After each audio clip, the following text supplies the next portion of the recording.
Media circle நேயர்களுக்கு வணக்கம். இன்றைக்கு நம்ம நேர்களுக்காக ஆஸ்கார் மூவிஸ் தயாரிப்பாளர் பாலாஜி பிரபு அவர்கள் நம்மோடு இருந்திருக்கிறார். அவர் பேசலாம். சார் வணக்கம். வணக்கம். விஜய் சங்கீதா அவருடைய விவாகரத்து வழக்கு இன்றைக்கு கோர்ட்டில் வந்தது. ரெண்டு தரப்பு வழக்கறிஞர்கள் மட்டும் ஆஜராயிருக்காங்க. Out of the court settlement கொடுக்க போகிறதா விஜய் அவர்கள் பேச்சுவார்த்தை பண்ணதா தகவல் வந்திருக்கு. இன்னைக்கு கோர்ட்டில் என்ன சார் நடந்தது? கோர்ட்டில் ரெண்டு தரப்பு வழக்கறிஞர்களும் வந்திருக்காங்க. வீடியோ கான்ஃபரன்ஸில் விஜய் நீதிபதிக்கு முன்னாடி ஆஜரானதாக சொல்கிறாங்க. இப்போல்லாம் பார்த்திங்கன்னா வீடியோ கான்ஃபரன்ஸ்லேயே ஆஜராகலாம், அதுக்கெல்லாம் பர்மிஷன் கொடுக்குறாங்க. ஸோ சங்கீதாவும் பார்த்திங்கன்னா இந்தியாவில் இல்லை, அவங்க லண்டனில் இருக்கிறதா சொல்கிறாங்க. பொண்ணு படிக்கிறாங்க, கூட சங்கீதா இருக்கிறதா சொல்கிறாங்க. ஆனால் சங்கீதாவுமே வீடியோ கான்ஃபரன்ஸில் வந்ததாக சொல்கிறாங்க. ஸோ நீதிபதி ரெண்டு பேருமே நேரில் எப்போ இந்த வழக்கு சம்மந்தமாக ஆஜராக முடியும்னு கேட்டப்ப ரெண்டு பேருடைய வழக்கறிஞர்களும் பேசிட்டு பார்த்திங்கன்னா ஜூன் 15 ஆஜராகுவாங்க அப்படின்னு சொல்லும்போது ஜூன் 15 இந்த வழக்கு ஒத்தி வச்சுருக்காங்க. இது ஒரு விவகாரத்து வழக்கு குடும்ப நல நீதிமன்றத்தில் நடக்குது. சங்கீதா போட்ட அந்த விவகாரத்து வழக்கில் இப்போ இன்றைக்கி வாய்தா வந்திருக்கு. ஸோ விஜயும் இந்த கேஸில் ஆஜராகிறதுக்கு சம்மதிச்சிட்டாரு. அவரும் இந்த கேஸை நடத்துறதுக்கு சம்மதிச்சிட்டாரு. இது நீதிமன்றத்தில் நடந்த விஷயம். இதுக்கு பின்னால் சில விஷயங்கள் நடந்திருக்கு. இன்றைக்கி இந்த விவகாரத்து வழக்கு வருதுன்னும் போது 2 நாளைக்கு முன்னாடி பார்த்திங்கன்னா நுங்கம்பாக்கத்தில் இருக்கிற ஒரு பிரபல நட்சத்திர ஹோட்டலில் முக்கியமான பலர் கலந்துருக்கிறாங்க. அதாவது விஜயுடைய வழக்கறிஞர்கள், சங்கீதாவோட வழக்கறிஞர்கள் 2 பேரும் சார்ந்த குடும்ப நண்பர்கள், விஜய் குடும்ப நண்பர்கள், சங்கீதா குடும்ப நண்பர்கள். இது இல்லாமல் பார்த்திங்கன்னா ஒரு பிரபலமான ஒரு விஇபி, ரொம்ப ரொம்ப பிரபலமான ஒரு விஇபி அந்த சமரசத்தில் கலந்துருக்கிறாரு. இது தாண்டி பார்த்திங்கன்னா விஜய் நம்ம ஆல்ரெடி பேசியிருக்கோம், ஒரு ஜோசியருடைய பிடியில் இருக்கிறாரு, ஒரு ஜோசியக்காரோட பிடியில் இருக்காருன்னு பேசியிருக்கோம். அந்த ஜோசியக்காரும் இந்த சமரசத்தில் கலந்துருக்காரு. ஆக்சுவலி அன்னைக்கு பேசப்பட்டது சில விஷயங்கள். அது என்ன அப்படின்னா, சங்கீதா அவங்க ஒரு பெரிய தொகை அது கேட்க தான் செய்வாங்க, ஜீவனம்சமாக வேணும் அப்படின்னு கேட்குறாங்க. சங்கீதா, சஞ்சய், ஷாஷா 3 பேர் இருக்கும். ஸோ 3 பேரும் எங்களுடைய அடுத்து பல வருடங்கள் வாழ்வாதாரத்துக்கு கண்டிப்பாக ஒரு பெரிய தொகை வேணும்னு கேட்டிருக்காங்க. ஸோ அது என்ன ஏது அப்படிங்கிறது பெருசாக வெளியில் தெரியல. முதல் கட்ட பேச்சுவார்த்தை தான் நடந்திருக்கு. விஜய் அவங்க தரப்பு வக்கீல் மூலமாக பார்த்திங்கன்னா இவ்வளோ தான் கொடுக்க முடியும், இவ்வளோ தான் என்னால் முடியும் அப்படிங்கிற மாதிரி சில வாதங்களும் அங்கே நடந்திருக்கு.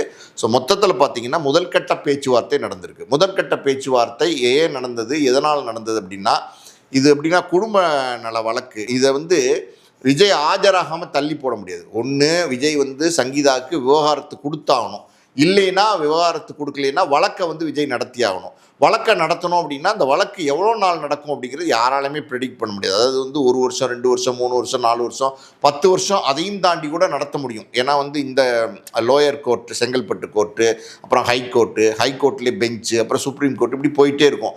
அதனால் இந்த வழக்கை முடிச்சிடணும் அப்படின்னு விஜய் நினைக்கிறாருன்னு சொல்கிறாங்க. விஜய் ஏன் முடிச்சிடணும் அப்படின்னு நினைக்கிறாருன்னா, இந்த சங்கீதா அவங்களே விவகாரத்தை கேட்டு கோர்ட்டுக்கு போயிட்டாங்கன்னும் போது விவகாரத்தை கொடுத்து இந்த டோட்டலாக இந்த வழக்கை முடிச்சு விட்டுட்டு அதுலேருந்து ஃப்ரீ ஆயிடணும் அப்படின்னு விஜய் நினைக்கிறாரு. அதுக்கு இன்னொரு காரணம் என்ன சொல்கிறாங்கன்னா, இந்த வழக்கை முடித்தாதான் விஜய் ஒரு நடிகையோட தொடர்பத்தி பேசுகிறாங்க, ஒரு நடிகையோட பொதுவெளியிலே வராரு, அந்த நடிகையை திருமணம் செஞ்சுக்க போகிறார் அப்படிங்கிற ஒரு பரவலான ஒரு பேச்சும் இருக்குது. அது உண்மையாலும் இருக்கக்கூடும். ஏன்னா அந்த நடிகையே ஒரு நெருக்கடி கொடுக்குறதா சொல்கிறாங்க. இந்த மாதிரி சீக்கிரமாக நம்ம திருமணம் செஞ்சுக்கலாம் அப்படிங்கிற மாதிரி சொல்கிறாங்க. ஸோ இவங்க சங்கீதாவும் விஜயும் கணவன் மனைவியாக இருக்கும்போது அது திருமணம் பண்ண முடியாது. ஸோ அப்படி இருக்கும்போது இந்த வழக்குலேருந்து வெளியில் வந்துடலாம், முழுசாக விவகாரத்தை கொடுத்துடலாம், சீக்கிரமாக முடிச்சிடலாம் அப்படிங்கிற ஒரு மனநிலைக்கு விஜய் தள்ளப்பட்டிருக்கிறார். அதனால தான் பேச்சுவார்த்தை நடத்துகிறார். அவுட் ஆஃப் த கோர்ட் செட்டில்மெண்ட்னா, நீங்கள் நீதிமன்றம் அப்படின்னு போனீங்கன்னா பொது வெளியில் எல்லாமே பேச வேண்டியிருக்கும். வீடியோ கான்ஃபரன்ஸில் நீங்கள் பேசினா கூட அது பொது வழியில் பேசுகிற மாதிரி தான். ஒரு கோர்ட் ஹால்குள்ளே நடக்கும்போது அங்கே வழக்கறிஞர்கள் இருப்பாங்க, எல்லாருமே இருப்பாங்க. ஆனால் இங்கே இப்போ தனிப்பட்ட முறையில் பேசி தீர்க்கணும்னு நினைக்கும் போது என்ன ஆகும்னா, ஒரு அறைக்குள்ளே பேசி முடிச்சிட முடியும். என்ன பேசுனாங்கன்னு கூட வெளியில் யாருக்கும் தெரியறதுக்கு வாய்ப்பு இல்லை. ஸோ அப்படி ஒரு பேச்சுவார்த்தையில் முடிக்கணும், சமரசம் பண்ணி முடிக்கணும் அப்படின்னு ஒரு தகவல் இருக்குது. இது நடந்திருக்கு. இந்த மாதிரி ஒரு சமரச பேச்சுவார்த்தை 2 நாளைக்கு முன்னாடி நடந்திருக்கு. ஊடகங்களில் செய்தி பார்த்தீங்கன்னா 35 கோடி தான் விஜய் கொடுக்க போகிறதா ஒரு தகவல். இன்னொரு பக்கம் மகள் 2 பேரோட செலவை நான் ஏற்றுக்கிறேன் அப்படின்னு அவங்கள நான் பார்த்துக்கிறேன் அப்படின்னு சொன்னதான் தகவல் இருக்கு இல்லையா? எந்த அளவு சார் உண்மை அதெல்லாம்? அதாவது சங்கீதா 250 கோடி கேட்டதாகவும் விஜய் 35 கோடி மட்டும்தான் கொடுக்க முடியும் அப்படின்னு சொன்னதாகவும் ஒரு தகவல் இருக்குது. அதெல்லாம் ஊர்ஜிதப்படுத்தாத தகவல் தான் நான் நினைக்கிறேன். அது இல்லாமல் வந்து சில விஷயங்கள் பேசியிருக்காங்க. அது என்ன அப்படின்னா, மகனையும் மகளையும் நான் பார்த்துக்கிறேன், சங்கீதாக்கு என்ன வேணுமோ, ஒரு மனைவியாக சங்கீதா விஜயோட வாழ்ந்துருக்காங்க 28 வருஷம், சங்கீதாக்கு என்ன வேணுமோ அதை நான் தரேன், சங்கீதாவோட வாழ்வாதாரத்துக்கு சங்கீதாவோட எதிர்காலத்துக்கு என்ன தேவைங்கிறத கேட்க சொல்லுங்கள், அதை நான் தரேன், மகனையும் மகளையும் விட்டுற சொல்லுங்கள், அவங்கள நான் பார்த்துக்கிறேன் அப்படிங்கிற மாதிரி விஜய் சொல்லியிருக்காரு. ஸோ இதுக்கு வந்து சங்கீதா எனக்கு தெரிஞ்சு உடன்பட மாட்டாங்கன்னு நினைக்கிறேன். ஏன்னா வந்து சங்கீதாவை பொறுத்த வரைக்கும் பார்த்தீங்கன்னா அவங்க காயப்பட்டிருக்காங்க, அவங்களுக்கு ஆறுதலே வந்து பிள்ளைங்க தான். அப்படின்னும் போது பிள்ளைங்களை வந்து விட்டு கொடுக்க மாட்டாங்க சங்கீதா, விஜய் கிட்ட கொடுக்க மாட்டாங்கிறது தான் என்னுடைய முடிவு. இன்னொரு பக்கம் மகன் சஞ்சயுமே பார்த்தீங்கன்னா விஜய் கூட பேசுறது இல்லை, தனியாக தான் இருக்காரு, ரொம்ப கோவத்தில் இருக்காரு அப்படிங்கிற மாதிரி தகவல் இருந்துச்சு. அதுதான் நானே சொல்ல வந்தேன். அதாவது எப்படின்னா, மகனும் மகளுமே விஜயோட போய் வாழ்வாங்களா? நிச்சயம் வாழ மாட்டாங்க. ஏன்னா இங்கே நடக்கிறது என்ன அப்படின்னா, இப்போ ஒரு குடும்பத்துக்குள்ளே புருஷ பொண்டாட்டி சண்டை, பிரச்சனை, பணப்பிரச்சனை, இல்லை வேறு ஏதாவது பிரச்சனை, அதனால் குடும்பத்துக்குள்ளே புருஷ பொண்டாட்டிக்குள்ளே ஒரு மனக்கசப்பு, ஒற்றுமை இல்லாமல் போச்சு, அதனால் இப்போ விவாகரத்து கேட்குறாங்க, பிரிஞ்சிடலாம் அப்படின்னு முடிவு பண்ணுறாங்க அப்படின்னா அது வேறு மாதிரியான சூழ்நிலையாக இருக்கும். இங்கே இது வெளிப்படையாகவே எல்லாருக்கும் தெரியுது, ஒரு நடிகையோட வந்து திருமணம் தாண்டிய உறவில் இருக்கிறதா சங்கீதாவே விவாகரத்து மனுவில் சொல்லியிருக்காங்க. ஸோ அது அந்த நடிகையோட ஒரு வெளியில் எல்லா இடங்களுக்கும் பொது இடங்களுக்கு போக ஆரம்பிச்சிட்டார். அப்படின்னும் போது இந்த திருமண பந்தம் இது உடையிறதுக்கு காரணம், இந்த விவாகரத்து கேட்டு சங்கீதா நீதிமன்றத்துக்கு போனதுக்கு காரணம் எல்லாமே வந்து பார்த்திங்கன்னா அந்த நடிகை தான். அப்படி இருக்கும்போது அந்த நடிகையோட வந்து தன் தகப்பன் வந்து ஒரு தொடர்பில் இருக்கிறார் அப்படின்னும் போது அப்படி தன் தாய்க்கு வந்து அநீதி இழைக்கப்பட்டது தானே சரியான விஷயமா இருக்கும். அப்படி இருக்கும்போது ஒரு 25 வயசு பையன், ஒரு 20 வயசு பொண்ணு தாய்க்கு சப்போர்ட் பண்ணுவாங்களா, தகப்பனுக்கு சப்போர்ட் பண்ணுவாங்களா? நிச்சயமாக வந்து தகப்பனுக்கு சப்போர்ட் பண்ண மாட்டாங்க. எவ்வளவுதான் நீங்கள் வந்து கோடிகளை அள்ளி கொடுத்து நான் நல்லா பார்த்துக்கிறேன்னு சொன்னால் கூட நிச்சயமாக பசங்க வந்து தகப்பனோட போக மாட்டாங்க, விஜயோட போக மாட்டாங்க, அம்மாவோட தான் வந்து சப்போர்ட்டாக நிற்பாங்க. அதனால் அதுக்கான வாய்ப்பே இல்லை. இன்னொரு பக்கம் பார்த்தீங்கன்னா, இப்போ இவங்க மைனராக இருக்காங்கன்னு வச்சுக்கோங்க, ஒரு உதாரணத்துக்கு 2 பேருமே 18 வயசு கீழே உள்ளவங்களாக இருந்தாங்கன்னா அந்த இடத்துல வந்து கோர்ட்லேயே வந்து சில வாதங்களை வந்து நம்ம முன் வைக்கலாம். குழந்தை எனக்கு வேணும் நான் வச்சுக்கிறேன்னு சொல்லலாம் சங்கீதா, குழந்தை எனக்கு வேணும் நான் வச்சுக்கிறேன்னு விஜய் சொல்லலாம். அந்த மாதிரி சூழ்நிலையில் என்ன பண்ணுவாங்கன்னா, நீதிபதியே இந்த குழந்தைங்கிட்ட தனியாக கூப்பிட்டு பேசுவாங்க, அப்பாவோட இருக்க விருப்பமா அம்மாவோட இருக்க விருப்பமா அப்படின்லாம் கேட்பாங்க. கேட்டு கலந்து ஆலோசனை பண்ணி அந்த குழந்தையோட மனநிலை என்னவா இருக்குது அப்படிங்கிறத தெளிவாக நீதிபதி வந்து தனி அறையில் வச்சு கேட்டு விசாரிச்சுட்டு தான் அதை வந்து அனுமதி கொடுப்பாங்க. ஸோ இங்கே மைனர் அப்படிங்கிற அந்த சூழ்நிலையே இங்கே இல்லைன்னும் போது குழந்தைங்க யார்கிட்ட விருப்பப்படுறாங்களோ, பசங்க யார்கிட்ட இருக்க விருப்பப்படுறாங்களோ அது ஆட்டோமேட்டிக்காகவே அவங்க வந்து எப்படின்னா அவங்க மேஜர் சார், அவங்கள நம்ம தடுக்க முடியாது. 2 பேரோடையும் நான் இல்லை அம்மாவோடய இருக்க விரும்பலை, அப்பாவோடையும் இருக்க விரும்பலை, நாங்கள் தனியாக இருந்துக்கிறோன்னு சொன்னாலும் யாராலையும் ஒன்றுமே செய்ய முடியாது. ஸோ அது ரூல்ட் அவுட்டு. ஸோ இதுதான் விஜய் வந்து என்ன மனநிலையில் இருக்காருன்னா, சீக்கிரமாக அடுத்து திருமணம் பண்ணிக்கணும்னு ஒரு சூழ்நிலையில் இருக்கார்.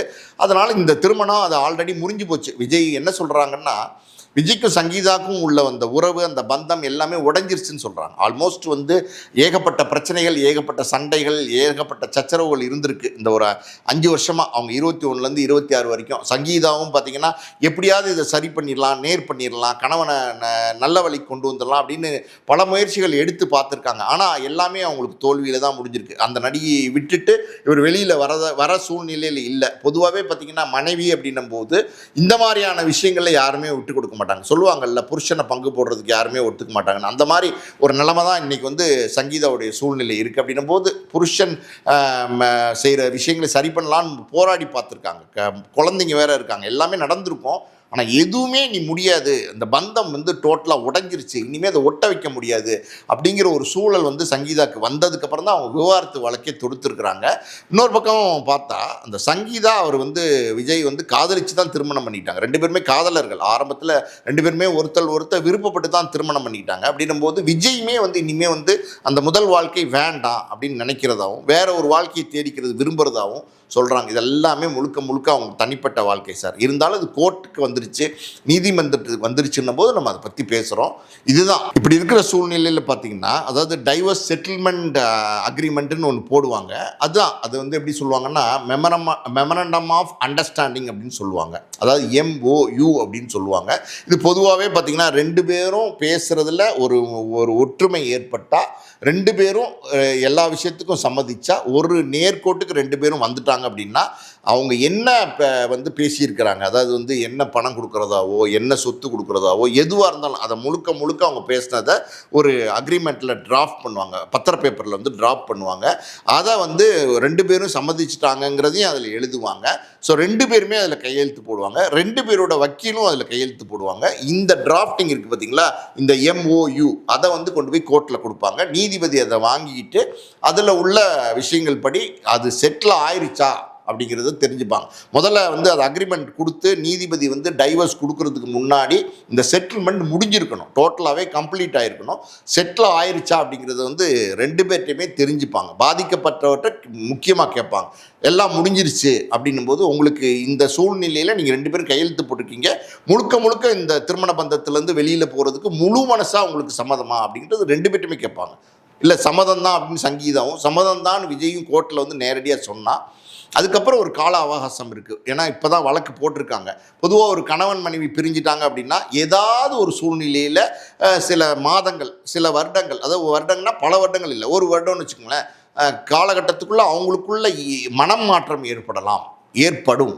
அதாவது குழந்தைங்க இருக்காங்க, ஒருவேளை குழந்தைங்க ஏதாவது பேசி ஏதோ ஒன்று மிரக்கல் நடந்துராதா அப்படிங்கிறதுனால பொதுவாக வந்து ஒரு கணவன் மனைவியை பிரிக்கும் போது சட்டம் என்னென்னா, 2 பேரும் ஓகேவா, இன்னைக்கு விவாகரத்து வழக்கு போட்டிருக்கீங்களா, இந்தாங்க பிரிஞ்சுங்க அப்படின்னு பிரித்து விட மாட்டாங்க. கால அவகாசம் கொடுப்பாங்க. அந்த கால அவகாசம் வரைக்கும் 2 பேருமே பிரிஞ்சு வெயிட் பண்ண வேண்டியிருக்கும், வேறு இடத்துல பிரிஞ்சு வெயிட் பண்ண வேண்டியிருக்கும்.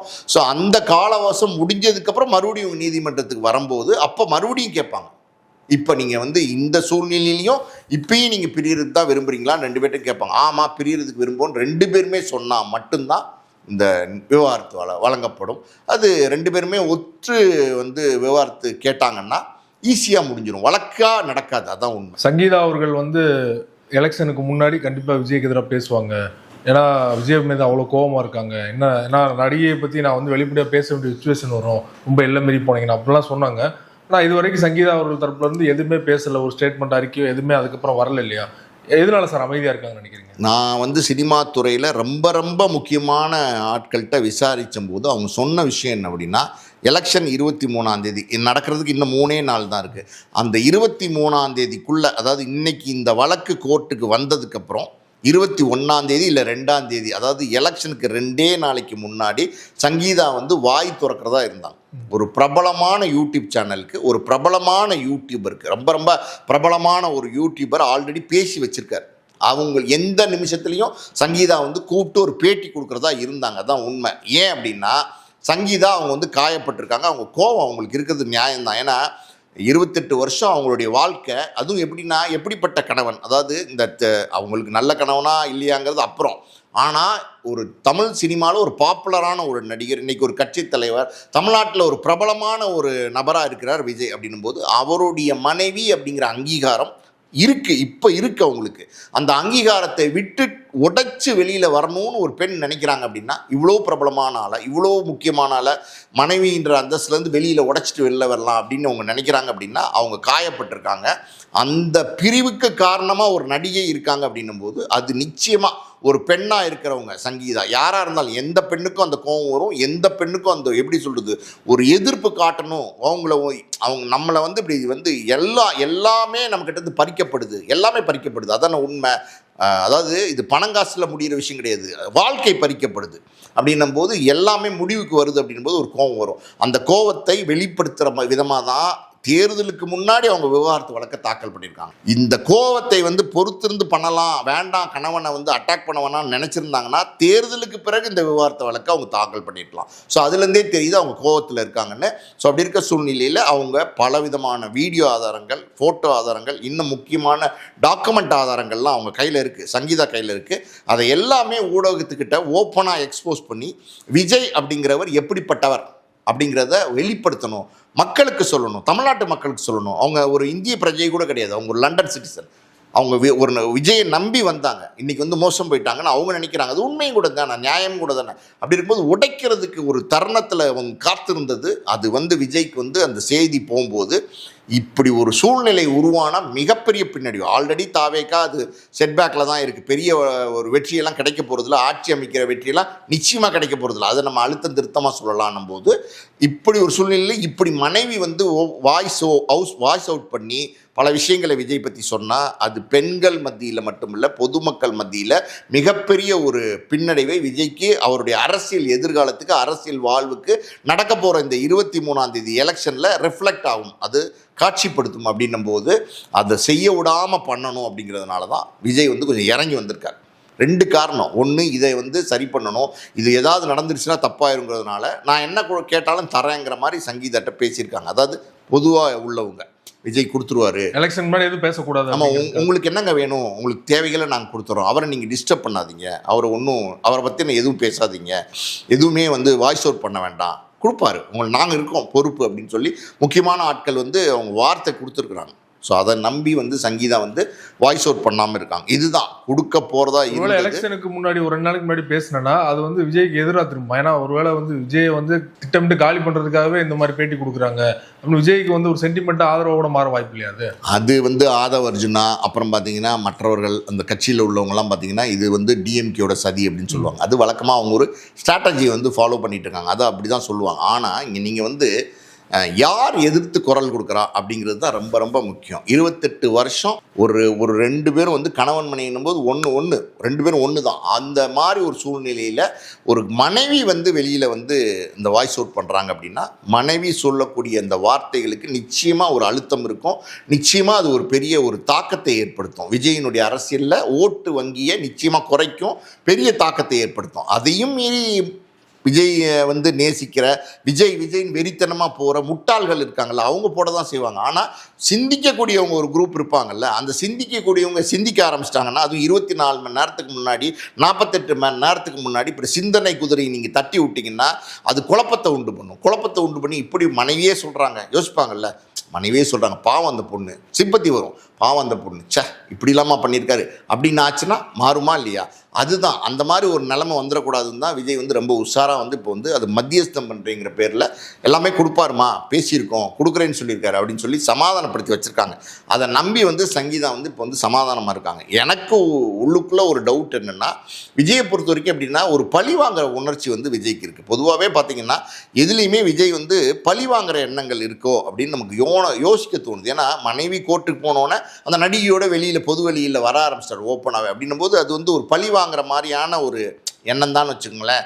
அது இருக்கிறதுனால விஜய் வந்து இப்போ எலெக்ஷனுக்கு முன்னாடி வாய்ஸ் அவுட் பண்ணக்கூடாதுங்கிறதுனால சமாதானப்படுத்துகிற மாதிரி சமாதானப்படுத்திட்டு அப்புறம் ஒன்றும் இல்லைன்னு சொல்கிறதுக்கும் வாய்ப்பு இருக்குது. அதெல்லாம் எதுவும் தர முடியாது, பார்த்துக்கலாம் அப்படின்னு சொல்கிறதுக்கும் வாய்ப்பு இருக்குது. ஸோ எது எப்படியோ இது அவுட் ஆஃப் த கோர்ட்டில் வந்து சீக்கிரமாக முடித்து விஜய் வந்து இதுலேருந்து வெளில வந்தார்னா நல்லது, அவருக்கும் நல்லது. அப்படி இல்லை அப்படி கேரக்டர் நமக்கு தெரிஞ்சதோட நம்ம பேசுறதோட சங்கீதா அவருக்கு நல்லாவே தெரியும் இல்லையா? அவர் வந்து இப்போ சொல்லிட்டு வந்து அப்புறம் வந்து மாற்றி பேசுவார் அப்படின்னு. ஸோ அது வந்து அவங்க வந்து அதை எப்படி ஈஸியாக நம்புவாங்கன்னு நினைக்கிறீங்க? அதான் சார் நான் சொன்னேன்ல, முக்கியமான ஒரு விஐபி வேறு இதில் இருக்கார். இப்படிதான் உங்களுக்கு 2 பக்கம் வழக்கறிஞர்கள் இருக்காங்க. ஒரு மத்தியஸ்தமாக பேசும்போது ஒரு 4 பேர் நாளைக்கு நீங்கள் உல்ட்டாவாக பல்ட்டி அடிச்சிங்கன்னா அவங்க வந்து சொல்லுவாங்க, ஏம்மா என்னங்க அது என்ன சார் நீங்கள் அன்றைக்கி வந்து இப்படிலாம் சொன்னீங்க, நான்லாம் தலையிட்டுருக்கேன், நீங்கள் வந்து உங்கள் இஷ்டத்துக்கு இப்போ முடியாதுங்கிறீங்க, இவ்வளோ தான் தர முடியும் அவ்வளோதான் தர முடியும்னு அழுத்தமாக சொல்கிறீங்க. நிச்சயமாக அது நடக்கும் பாருங்களேன். தேர்தல் முடிஞ்சதுக்கப்புறம் விஜய் வேறு மாதிரி ஒரு டோன் எடுப்பார், வேறு மாதிரி ஒரு கால் எடுப்பார். அது வந்து நிச்சயமாக வந்து ரிவெஞ்ச் காலாக இருக்கும். அது என்னவாக இருக்கும்னு நமக்கு தெரியாது. கொடுக்க முடியாதுன்னா என்ன செய்வீங்க? போராடணும். சார் உங்கள் கிட்ட இருக்கிற பணம், உங்கள் பேக்கெட்டில் இருக்கிற பணம், அது நீங்கள் எடுத்து இந்தாங்கன்னு கொடுத்தா தான், அது 100 ரூபாயாக இருந்தாலும் 1000 ரூபா இருந்தாலும் கொடுக்க முடியாதுன்னு நீங்கள் அழுத்தம் திருத்தமாக இருந்துட்டீங்கன்னா அதை வாங்கவே முடியாது. இதுதான் வந்து சூழல். அப்படி இருக்கும்போது சங்கீதா ஒரு பெரிய போராட்டத்துக்குள்ளே வர வேண்டியிருக்கும். அந்த போராட்டம் 1 வருஷத்தில் 10 வருஷத்தில் எப்படி வேணாலும் இருக்கும். இப்போல்லாம் வந்து எப்படின்னா இப்போ வந்து திருமணம் செஞ்சுட்டு தான் வாழ்க்கைன்னு கிடையாது. இப்போ நீங்கள் ஜெயம் ரவி வாழ்க்கையை எடுத்துங்களேன், அந்த திருமணம் அதுக்கு கோர்ட்டில் இருக்குது, விவாகரத்து வழக்கு நடந்துகிட்டு இருக்குது. ஆனால் அவர் வந்து அந்த திருமணத்தை மீறி வேறு லைஃப் ஸ்டைலுக்குள்ளே போயிட்டார்ல, லிவிங் டுகெதர் அந்த மாதிரி லைஃப் ஸ்டைலுக்குள்ளே போயிட்டார்ல. அப்படி போயிட்டு மனைவியை வந்து தொங்கலில் விடுறதுக்கும் வாய்ப்பு இருக்குது. செய்யலாம், இப்போல்லாம் அப்படி செய்ய முடியுது. அப்படி வந்து நீங்கள் திருமணம் பண்ணி தாலி கட்டி மனைவியாக ஏற்றுக்கும் போது தான் சட்ட பிரச்சனைகள் வரும். அது இல்லை அப்படின்னா நீங்கள் ஆதாரமாக நிரூபிக்க முடியாது இந்த மாதிரியான விஷயங்கள். அதுதான் அது கோவாவில் ஜெயம் ரவி இந்த கெனிஷாக்கு ஒரு இடமே வாங்கியிருக்காரு 2 பேர் சேர்ந்துன்னு சொல்கிறாங்க. ஆனால் அதை கூட நீங்கள் வந்து நிரூபிக்க முடியாது. அவங்க கணவன் மனைவின்னு சொல்ல முடியாது. அவங்க என்ன சொல்லுவாங்க, நாங்கள் 2 பேரும் நண்பர்கள், ஒரு இடம் நல்லா இருந்துச்சு, நான் வாங்கணும்னு நினச்சோம், வாங்கணும், இதில் என்ன தப்பு இருக்குது அப்படின்னு கேட்பாங்க. ஸோ அதை நீங்கள் ஆதாரப்பூர்வமாக எப்படி நிரூபிப்பீங்க? அதனால் இது அந்த மாதிரி ஒரு மனநிலைக்கு விஜய் வருவாரோ அப்படிங்கிற எண்ணம் எனக்கு இருக்குது. அது சங்கீதாக்கும் தெரியாமல் இருக்காது. பட் இருந்தாலும் என்னென்னா சீக்கிரமாக அதை முடிச்சுட்டு போகணுங்கிற ஒரு மனநிலைக்கு அவங்களும் வந்துட்டாங்கன்னும் போது, ஒரு 4 பேர் முக்கியமான ஆளுங்க மத்தியஸ்தம் பேசுகிறாங்கன்னும் போது சரி பொறுத்து தான் இருப்போமே, பார்ப்போமே, அவசரப்பட வேண்டாமே அப்படின்னு சொல்லிட்டு அவங்க கால் எடுத்து முன்னாடி வைக்காமல் இருக்காங்கிறது தான் என்னுடைய கருத்து. இந்த விவாகரத்து வழக்கு தொடர்பாக பல்வேறு விஷயங்கள் பந்து மிக்க நன்றி சார். நன்றி.